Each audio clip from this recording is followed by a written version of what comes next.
Halina't muli po nating pakinggan at panoorin ang mga video ng Mensahero ng Silangan. Dahil sa mga video pong ito, dito po natin masumpungan ang mga kasagutan sa atin pong mga matagal ng katanungan. Tara po, panoorin po natin.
Masayang balita mga Aferians, ito na ang part 3 ng The Seal Series.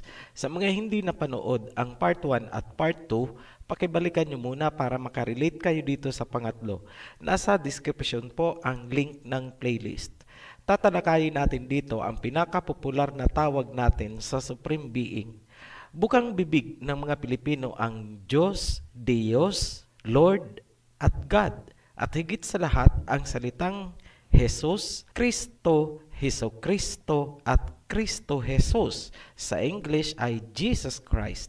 Pero bago tayo tumuloy dyan, may dalawang comment lang po tayong sasagutin. Una, paano daw naging Yahawashai ang pangalan ng Misaya?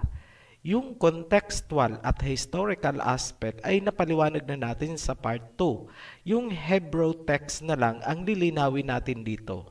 Nakikita nyo po sa screen ang alphabet. Naka-indicate ng arrow ang dalawang karakter, yung siya at ang I or ayin. Yan po ang last two letters ng Hebrew text na binasa nating Yahawashai. Mula sa kanan, papuntang kaliwa ang basa. You have Ya, Ha, Wa, Siya, at I na binabasang Siyay. Hope that clarifies everything. Pangalawang comment, ayon daw sa Revelation chapter 2 verse 17 at Revelation chapter 3 verse 12, may bagong pangalan na daw ang Ama at ang Misaya. Basahin natin. Ganito ang nasusulat sa Revelation chapter 2 verse 17. He that hath an ear, let him hear what the Spirit saith unto the churches. To him that overcometh will I give to eat of the hidden manna, and will give him a white stone, and in the stone a new name written, which no man knoweth except he that receiveth it. Keywords. Number 1, churches. Ano ang tinutukoy? Mga simbahan at relihiyon. Number 2, mana. Sa panahon ni Moses, ito ay literal na pagkain mula sa langit. Number 3, hidden manna. Symbolic po ito. Number 4, puting bato na may nakasulat na bagong pangalan. Linawin natin, ang tinutukoy sa talata ay mga tao na nasa mga churches, which of course ay mga relihiyon. Nagugutom sila kaya padadalhan ng hidden manna. Saan sila nagugutom? Amos chapter 8 verse 11. The days are coming, declares the sovereign Elohim Yahweh, when I will send a famine through the land, not a famine of food or thirst for water, but a famine of hearing the words of the Elohim. Malinaw, nagugutom sila sa pagkaing espiritual. Ngayon, bakit hidden manna? dahil sila ay hahatiran ng natatagong salita na hindi maibigay sa kanila ng kanilang mga relihiyon, hidden in a sense na hindi alam ng kanilang mga leaders. Ano ang bato? Ang bato ay simbolo ng pakikipagkasundo, isang vow or panata. Ibig sabihin, ang tao na kumain ng hidden manna ay makikipagkasundo sa Elohim, magkakaroon ng panata or covenant, gaya ng ginawa ni Jacob sa Genesis chapter 28 verse 18. Early the next morning, Jacob took the stone he had placed under his head and set it up as a pillar and poured oil on top of it. Then Jacob made a vow. Hindi na po natin itutuloy. Pinakita lang natin na ang stone ay simbolo ng panata. Malinaw na ang makakaalam ng bagong pangalan na nakaukit sa bato ay ang tao na pagbibigyan noong bato. Parang diploma lang. Kung sa'yo ibinigay, nakalagay doon ang pangalan mo. Bakit new name? Kasi ang Hebrew word na isinalin na name ay sham. Ibig sabihin reputation. At hindi bagong personal na pangalan ang ibig sabihin. In short, magkakaroon ng bagong reputation ang tao na tatanggap ng bato or covenant. Malinaw na ang tao at hindi si Abba Yahweh ang magkakaroon ng bagong reputation na nakaukit doon sa bato. Ngayon, puntahan natin ang pangalawang talata sa Revelation na may sinasabing new name. Revelation chapter 3 verse 12. Him that overcometh will I make a pillar in the temple of my Elohim, and he shall go no more out. And I will write upon him the name of my Elohim, and the name of the city of my Elohim, which is New Jerusalem, which cometh down out of heaven, and I will write upon him my new name. Ang nagsasalita sa talata ay ang Mesaya. Sinabi niya na isusulat niya sa tao na makakatagal hanggang sa huli ang kanyang bagong pangalan or name. Huwag pong kalimutan na ang name ay galing sa Hebrew word na sham na may kahulugan ding reputation. Ang reputation ay may kaakibat na title gaya ng madalas nating marinig na Her Majesty, His Excellency, Your Honor, His Royal Highness, etc. etc. Sa talatang ito, sinabi ng Mesaya na meron siyang bagong name or bagong reputation. Simplihan lang natin. Noong unang pumunta dito ang Mesaya, ano ba ang title o reputation niya? Mesaya, nakukutsain at mamamatay. Yan ang kanyang reputation noon. Ngunit sa kanyang pagbabalik, ano ang new sham or reputation niya? Revelation chapter 19 verse 16. And he hath on his vesture and on his thigh a name written, King of Kings and Lord of Lords. Ang King of Kings ay new name na ang ibig sabihin ay new reputation. Yan ang context ng Revelation chapter 3 verse 12. Babalik siya na may new reputation. Noon, Mesaya, ngayon, King of Kings. Hindi po nagpalit ng personal name ang ama, kung kaya ang pangalan ng anak ay ganun pa rin. Ang ama at ang anak ay isa. Exodus chapter 3 verse 15. Elohim also said to Moses, Say to the Israelites, Yahweh Elohim of your fathers, Abraham, Isaac, and Jacob has sent me to you. This is my name forever, the name you shall call me from generation to generation. Sa Malachi chapter 3 verse 6 naman, For I am the Elohim, I change not. Therefore, ye sons of Jacob are not consumed. Maliwanag na sinabi sa dalawang talata, ang kanyang pangalang ibinigay ay forever na, across generations. Hindi rin siya nagbago, kung kaya hindi nalipol ang Israel ni Jacob. Ngayon, sa mga ipinipilit pa rin na may bagong pangalan, manalamin kaya kayo dito sa salita ng Mesaya. John chapter 5 verse 43. I have come in my Father's name, and you do not accept me. But if someone else comes in his own name, you will accept him. Napunta ako dito sa pangalan ng Ama, ngunit inyong tinatanggihan. Ngunit kapag may dumating na ibang pangalan, siya ang inyong tatanggapin. Sino ang nagdala ng bagong pangalan? Mga Greeks. Ngayon, kung ipinaglalaban mo ang ginawa ng mga Greeks at Babylonians na sumakop sa Israel ni Jacob, dito ka pala kaalyado. Matthew chapter 23 verse 31. So you testify against yourselves that you are the descendants of those who murdered the prophets. You snakes, you brood of vipers, how will you escape being condemned to hell? Kaalyado ng brood of vipers and serpents ang mga taong sumusuporta sa pangalang ipinalit ng mga Greeks. Biblia po ang nagsasabi niyan. Binabasa lang po natin. Masakit ba ang salita? Yes. Hebrews chapter 4 verse 12. For the word of Elohim is alive and active, sharper than any double-edged sword. It penetrates even to dividing your soul and spirit, joints and marrow. It judges the thoughts and attitudes of the heart.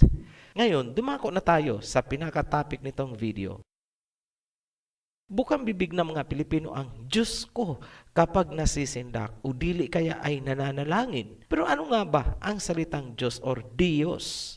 Una sa lahat, ang salitang Diyos ay minana lamang natin sa mga Kastila, hindi yan sariling atin. Saan naman yan kinuha ng mga Kastila? Ang salitang Diyos ay nagmula sa Latin na Deus. Pero tandaan natin na bago naging Latin ang Biblia, ito ay galing sa Septuagint na Greek. Kaya ibabalik tayo ng history sa Greece 280 years bago pa man isilang ang Misaya. Ayon sa Wikipedia, maraming scholars ang nagsasabi na ang Deus na Latin ay nagmula sa Greek word na Theos, meaning God. Ngunit hindi daw ang Theos ang totoong cognate, kundi ang ancient Greek na Zeus. Pakinggan niyong mabuti. Ang pinanggalingan daw ng Deus ay hindi ang Theos, kundi si Zeus. Sa Attic Greek, Zedeus. Doric Greek, Deus. Romanized, Deus. Spanish, Diyos. Filipino, Dios. Ngayon, ano ang sabi ng Misaya sa mga eskriba, Sadducees at Pariseos? Matthew 23 verse 13. Woe to you, teachers of the law and Pharisees, you hypocrites! You shut the door of the kingdom of heaven in people's faces. Isinara daw ng mga Pariseyos ang pintuan ng kalangitan para sa mga tao. Paanong isinara ng mga Pariseyo ang kalangitan para sa atin? Kasi hindi nila ibinigay ang password na pangalan ng Ama at ng Misaya na magbubukas ng kalangitan para sa atin. Basahin ang Acts chapter 4 verse 12. Salvation is found in no one else, for there is no other name under heaven given to mankind by which we must be saved. Walang ibang pangalan na ibinigay upang magligtas sa sangkatauhan. So ano ang nangyari? Dasal tayo ng dasal gamit ang salitang Diyos. Katok tayo ng katok, pero hindi magbubukas ang pintuan. Bakit? Dahil ang password mo ay Zeus. Ang talino talaga ng mga serpent seeds. Ngayon, ano naman ang God? Pareho lang, English version lang po yan ng Diyos. Ano naman ang Lord? Madami tayong nakitang reference na ang Baal ay isang honorific title ng ibig sabihin ay Lord. Ganun kasimple, kapag tinawag mo ng Lord ang may likha, tinatawag mo siyang Baal. Ngayon, dito tayo sa salitang Jesus at Christ. Ganito ang assertions ng ex-Chan community. Post nyo na lang ang video kung gusto nyong basahin ang bahagi na may mga naka-highlight. Ang Jesus daw ay mula sa Hebrew name ni Joshua na Yeshua or Yehoshua. Isinalin sa Greek, naging Jesus. Mula naman daw sa Jesus, isinalin sa Latin, naging Isos. At mula sa Latin, naging Jesus sa English. Yan ang sinasabi nila. Well, tingnan natin. Ito ang Hebrew transcription ng tunay na pangalan ni Joshua na ibinigay ng Wikipedia. Enlarge natin. Hindi po yan Yeshua or Yehoshua. Katotohanan, ang Hebrew name ni Joshua ay Paleo-Hebrew na walang tunog ng E, O at O dahil panahon pa yan ni Moses. Hindi Yehoshua or Yeshua, kundi Yahawashai ang pangalan ni Joshua. Malinaw na ang Isos ng mga Greek ay hindi galing sa Yahawashai na Hebrew name ni Joshua. Ito ang masasabi namin sa lahat ng sekta na ang ipinasasamba sa kanilang members ay Jesus, Jesus at Kristo. Malaki ang pananagutan nyo dahil marami kayong iniligaw. Lagi nyong sinasabi na huwag babaguhin ang salita, tapos ibang pangalan ang ipinasamba nyo sa mga members nyo. Ngayong itinutuwid namin, tinatawag nyo kaming Antichrist para sirain ang aming image. Pero kayo, ano kayo? Anti-Messiah. Ngayon, tingnan naman natin ang apelyido ng Jesus, yung Christ or Kristo. Ayon sa Wikipedia, ang Christ ay hango sa Greek word na Christos, meaning anointed one. Balikan natin ang pinagmulan ng Christianity para maunawaan. Ang pinakaunang mention tungkol sa Christians ay matatagpuan sa Acts 11:26 kung saan sinabi na ang mga disciples ay unang tinawag na Christian sa Antioch. Sa history, ganyan din ang sinasabi. Ang Christianity ay nagmula sa Antioch. Ngayon, matanong namin kayo, noong nabubuhay pa dito sa lupa ang Messiah, bakit hindi tinatawag na Christians ang kanyang mga disciples, kundi followers of the way? Bakit hindi nagmula sa Jerusalem ang Christianity? Simple lang, kasi hindi Jesus Christ ang pangalan ng Messiah. Historically, ang Antioch ay itinayo ni Seleucus the First Nicator na isang general ni Alexander the Great. In short, Antioch is a Greek city. Ito ang itinuturing na cradle of Christianity. Sa Biblia, ang mga taga-Antioch ay tinawag na Gentiles o Hentil. Noong napunta ang disciples sa Antioch para mag-evangelize, tinawag silang Christians nitong mga Hentil. In the first place, paano naisip ng mga taga-Antioch ang salitang Christian? Paano nabuo sa kanilang utak ang concept of Christianity upang itawag sa mga disciples? Pansinin nyo ha, hindi kailanman ipinakilala ng mga disciples ang sarili nila na sila ay Christians. Ang nagsabi lang na Christians ang mga disciples ay ang mga Hentil. Kaya nga, ang tanong natin ay saan nila kinuha ang ideya about Christianity?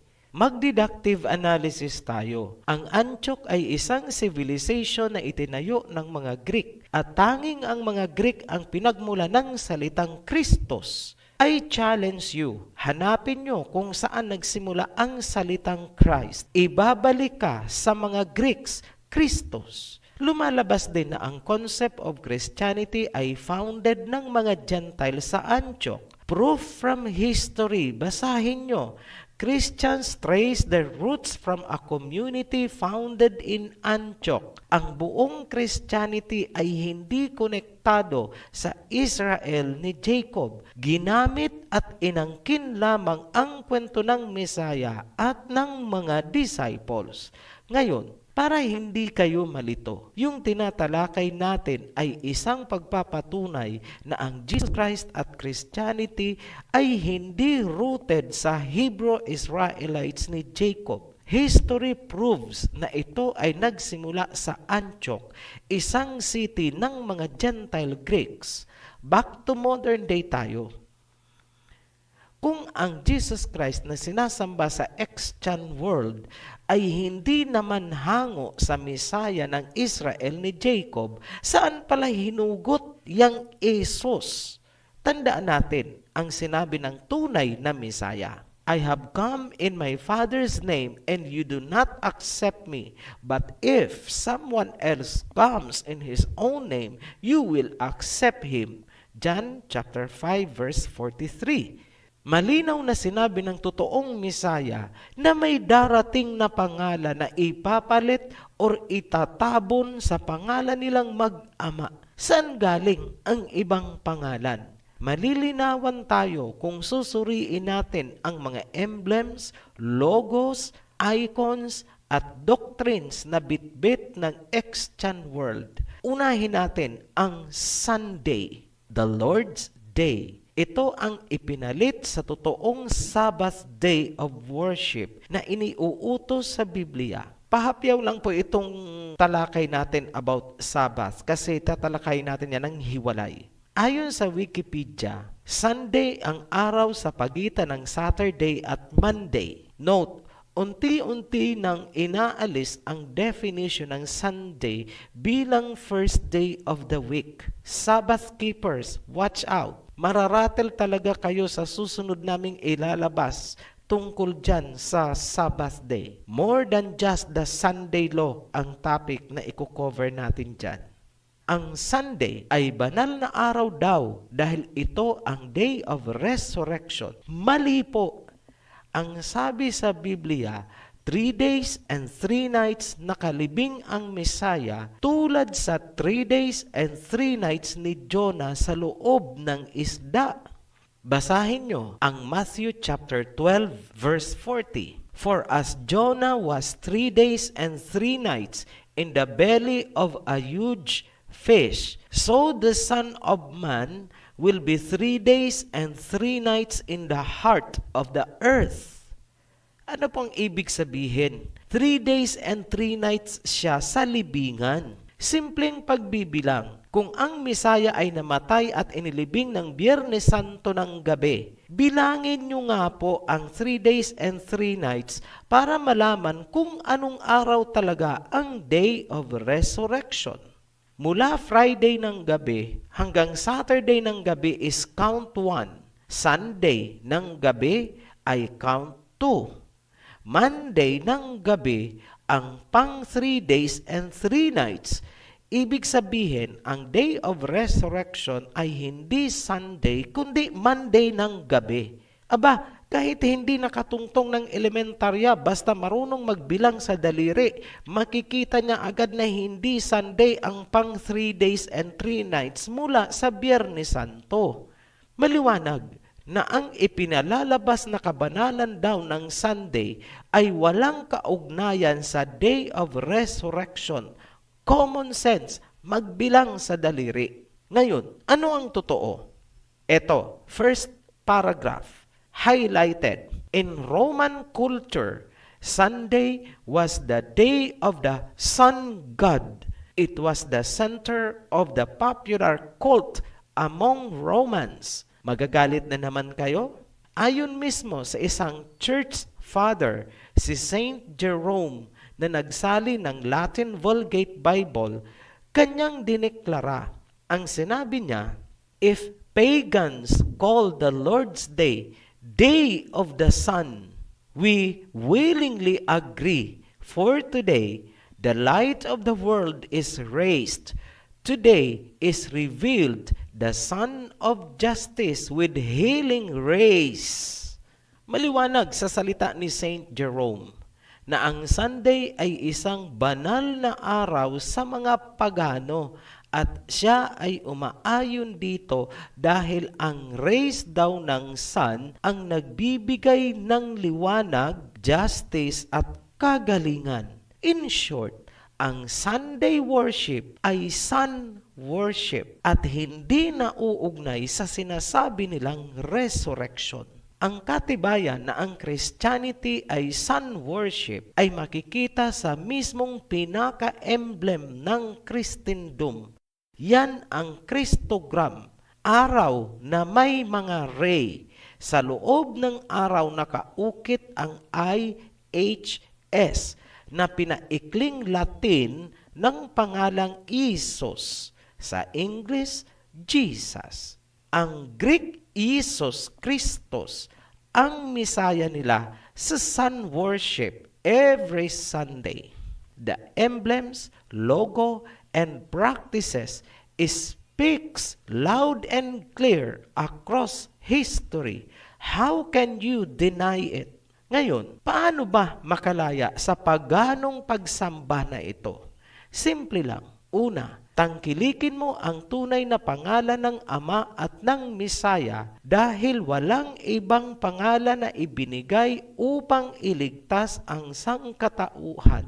Pangalawa, hugasin mo ang dumi na nagpulyot ng iyong spiritual consciousness. Pag nalinisan mo na, nahugasan mo na, naalis mo na ang pollution na yan sa iyong consciousness, saka palang papasok sa iyo ang spirit ng pangalang Yahawa at Yahawashai. Sa susunod na video, tatalakayin namin kung paano ang paghuhugas na inyong gagawin. Paalala, sa mga nagpaplano magtayo ng mga sekta gamit ang banal na pangalan, huwag niyong gagawin yan. John the Baptist never baptized people into a religion or into any organization. Hindi po siya nagbaptize para magparami ng members. Tatalakayin natin ang totoong baptism sa susunod na video. Sa mga naghahamon naman ng debate, pasensya na, pero ito ang sinasabi ng Biblia.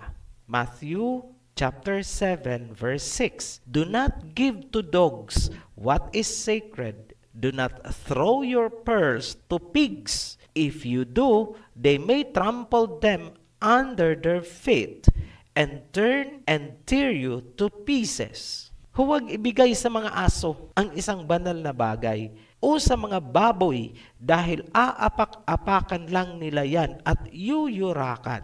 Yan ang rason bakit hindi kami nakikipagdebate. Muli kaming nagpapasalamat sa inyong mga patuloy na nagsusbaybay sa ating mga video. Para po sa mga bago nating subscribers, welcome po to our heritage. Para sa lahat, be blessed. Shalom. Maraming salamat po sa inyong pakikinig at panonood ng video ito. At kung kayo po ay may natutunan, paki-like and share na rin po. At nasa baba po ang ating link para po sa inyong mga komento. Salamat po.